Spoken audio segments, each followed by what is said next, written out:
Good morning all of you. आज मैं आपको देखिए चैप्टर 5 लोमड़ी की चतुराई। लोमड़ी की चतुराई की आज आपको कहानी सुनाऊंगी। इस कहानी का ये सारांश है कि लेखक ने यह बताने का प्रयास किया है कि सच्चा मनुष्य वही है जो विपत्तियों में भी अपना धैर्य न छोड़े और अपनी बुद्धि का सही उपयोग करके उनसे बचने का प्रयास करे। ये इस कहानी का सारांश है। अब हम कहानी पढ़ेंगे। ये देखिए लोमड़ी की चतुराई, पेज नंबर है 56। अब सुनिए लोमड़ी की चतुराई की कहानी। एक नदी के किनारे जंगल था, उसमें एक लोमड़ी रहती थी। वह नदी में पानी पीने जाया करती थी। नदी में एक मगरमच्छ रहता था। एक दिन लोमड़ी नदी में पानी पीने आई तो मगरमच्छ ने उसकी टांग पकड़ ली। लोमड़ी घबरा गई, पर उसने चतुराई से काम लिया। उसने कहा, वाह मामा, टांग की जगह लकड़ी पकड़ ली। मेरी टांग तो यहाँ है। तो फिर क्या हुआ कि मगरमच्छ ने उसकी टांग छोड़ दी। तो उसने कहा, धन्यवाद मामा जी, अपनी चतुराई से मेरी जान बच गई। लोमड़ी की चतुराई काम कर गई। मगरमच्छ ने लकड़ी समझकर लोमड़ी की टांग छोड़ दी। लोमड़ी उछलकर बाहर आ गई और बोली। इतना कहकर लोमड़ी भाग गई। मगरमच्छ मुँह ताकता रह गया। उस दिन के बाद प्रतिदिन मगरमच्छ लोमड़ी को पकड़ने के लिए नदी के किनारे लगी झाड़ियों में छुपकर बैठा रहता। लेकिन लोमड़ी ने नदी पर जाना छोड़ दिया था। परेशान होकर मगरमच्छ ने एक उपाय सोचा। क्यों ना लोमड़ी को पकड़ने के लिए जाकर उसकी गुफा में छुप जाऊं। लोमड़ी कहीं भी होगी, गुफा में तो जरूर आएगी।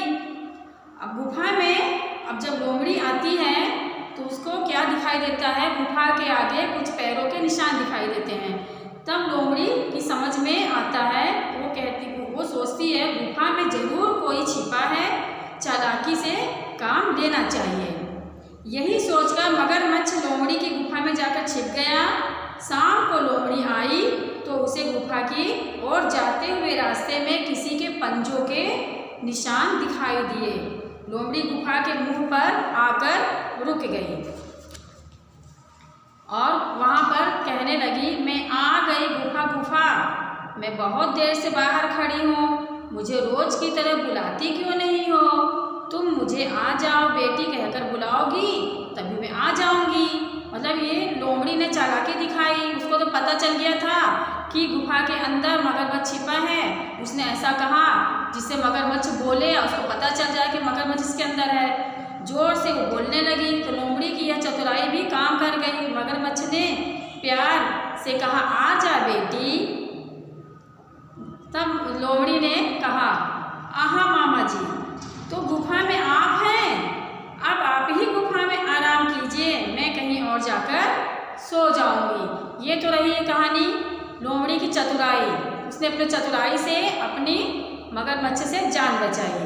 अब देखिए शब्दार्थ। पंजा। पंजा का अर्थ होता है हाथ या पैर का अगला भाग। उपाय, तरकीब, चतुराई, होशियारी, टांग, पैर, निशान, चिन्ह। यह हो गया शब्दार्थ। अब आपको अभ्यास कार्य बताते हैं। निम्नलिखित प्रश्नों के उत्तर लिखें। लोमड़ी कहाँ रहती थी? लोमड़ी जंगल में रहती थी। मगरमच्छ कहाँ रहता था? मगरमच्छ नदी में रहता था। लोमड़ी नदी पर क्यों आया करती थी? लोमड़ी नदी पर पानी पीने के लिए आया करती थी। मगरमच्छ द्वारा टांग पकड़ लेने पर लोमड़ी ने क्या कहा? लोमड़ी ने कहा, वाह मामा, टांग की जगह लकड़ी पकड़ ली।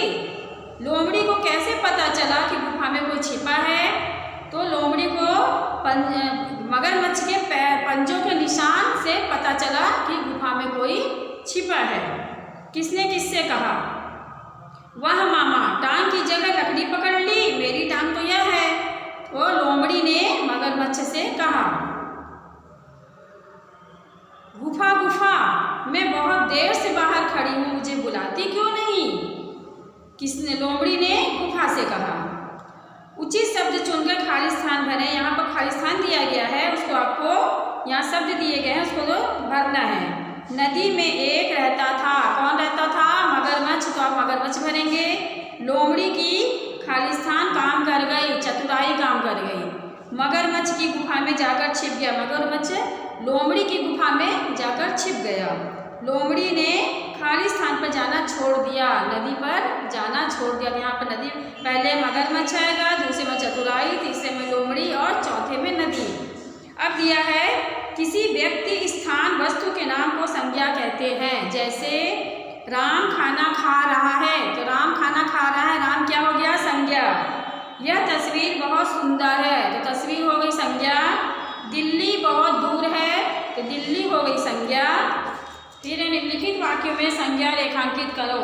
यहाँ पर दिया गया है लोमड़ी की चतुराई काम कर गई, यहाँ लोमड़ी में आप ये संज्ञा है लोमड़ी, से यहाँ पर आप रेखा खींचेंगे। नदी में एक मगरमच्छ रहता था, तो मगरमच्छ हो गया संज्ञा, इसके नीचे आप लाइन खींचेंगे।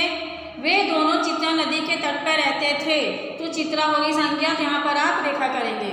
नीचे दिए गए शब्दों को पढ़ो और लिखो। यहाँ पर कुछ शब्द दिए गए हैं, इन्हीं को आपको पढ़ना है और इसको यहाँ पर देखकर लिखना है। फिर यहाँ देखिए मौखिक है, हमें विपत्तियों में किसका उपयोग करना चाहिए? हमें विपत्तियों में चतुराई का उपयोग करना चाहिए।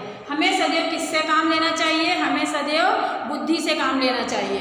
अब यहाँ दिया है, नीचे दिए गए चित्रों को पहचानो और उसके नाम लिखो। आप इस चित्र को पहचान के और उसके नाम नीचे राइट करिएगा।